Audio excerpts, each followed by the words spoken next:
I'm a professor at Stern College of Yeshiwe University. I hold the David and Ruth Gottesman Chair in English, and I am the only openly transgender employee at Yeshiva University, and I think the only one at any modern Orthodox institution in the world. So um, I think what brought me to a lot of the work that I've been doing now is the fact that the New York Post thought that this was really funny. And, you know, Orthodox Jews are always good for a laugh. Transgendered people are always good for a laugh. When you put the two together, this is really fabulous. So when I returned to work as myself after years of teaching as a man, they put it on page 3. And that's resulted in a lot of really wonderful opportunities to talk about um, Judaism from a trans perspective and to enter into some of the important conversations that Jewish communities are having about what it means to recognize and welcome people who don't fit within normative gender definitions. The teaching that I did here on the Psalms grew out of really many years of reading the Psalms enviously as a poet. I thought that I was always amazed by the imaginative leaping that Psalms could do, that changes in perspective, in pronouns, in time and space and imagery seem effortless in the Psalms, and they attested to a kind of spiritual energy that's also an imaginative energy. So it was something that I envied and admired. It was something that I didn't understand in the way that I do now until I transitioned and got enough along in transition that I began to see the kind of lack of identity, which is what I'd always experienced when I was presenting myself as male. That wasn't real, so I wasn't a real person. Um, Experiencing that instead as a source of possibility that I might not be, but I was becoming. And then, as I started to read the Psalms again, I recognized in them this association of God's presence and a relationship with God, with becoming, with transformation, with rocks turning into pools of water and mountains leaping, and people transforming also, people swinging from desperation to exaltation, and God also transforming from being distant to being close, from being a parent to being sometimes seeming like a bitter enemy.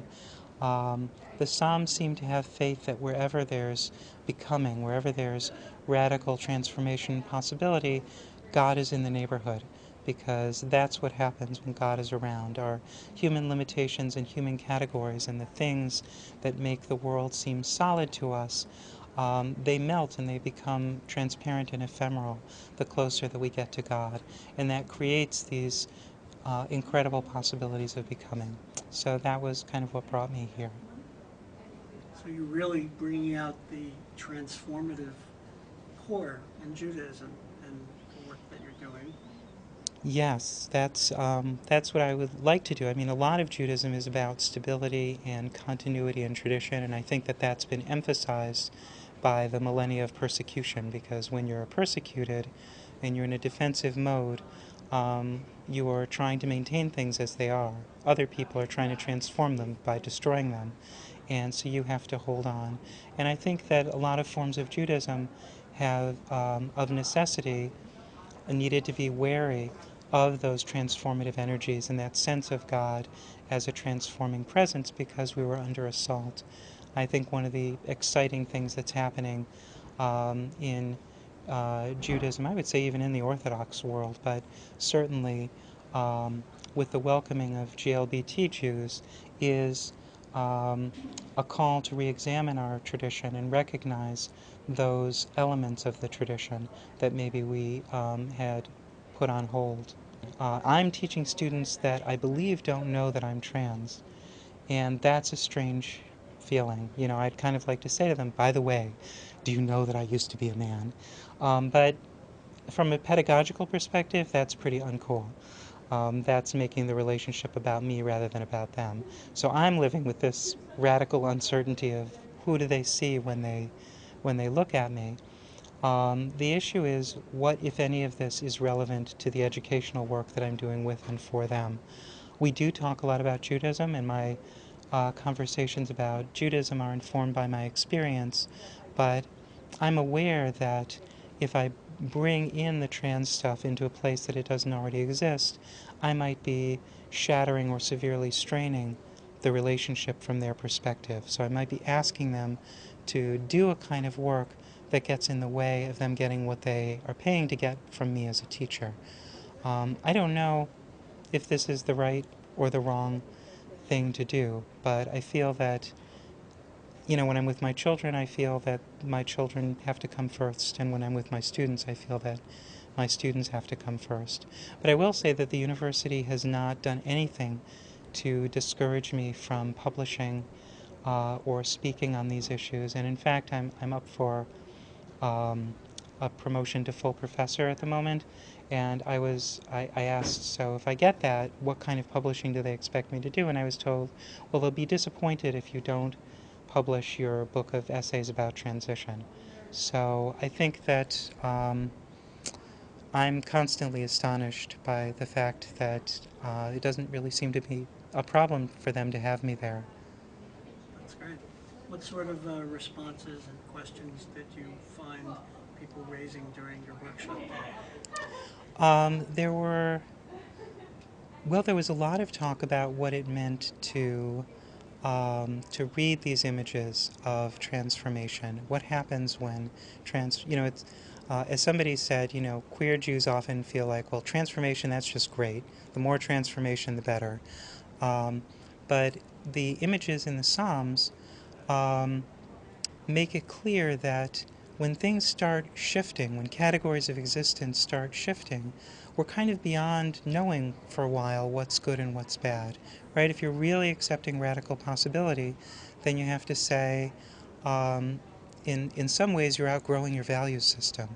And so we talked a lot about what that meant and about the kind of terror that goes along with that. And of course, one of the things that I think traditional Judaism has a richer language of than most non-traditional Judaisms is the aspect of fear as part of the spiritual experience, fear of God, terror in the presence of God. What does that mean? That's seen as a positive aspect of spiritual experience in traditional forms of Judaism. It's one that non-traditional Jews tend to be uncomfortable with. We like love, we like the warm and fuzzy, the cuddly God. Um, However, when you read about mountains skipping like rams in light of the earthquakes in Chile and Haiti, you start to realize that the kind of transformative possibilities that open up when you're in the presence of God they can just shake up everything human. And human beings don't necessarily like the way that feels, even queer human beings. I don't know how it works for other people. Transgender people are incredibly diverse, and Jews have a wide range of relationships to Judaism, as I know you know.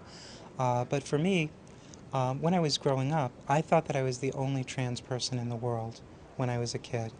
And being Jewish gave me an experience of being part of a minority where there were other people and where this was recognized and there was a word for it and people talked about it and it was celebrated in a positive sense.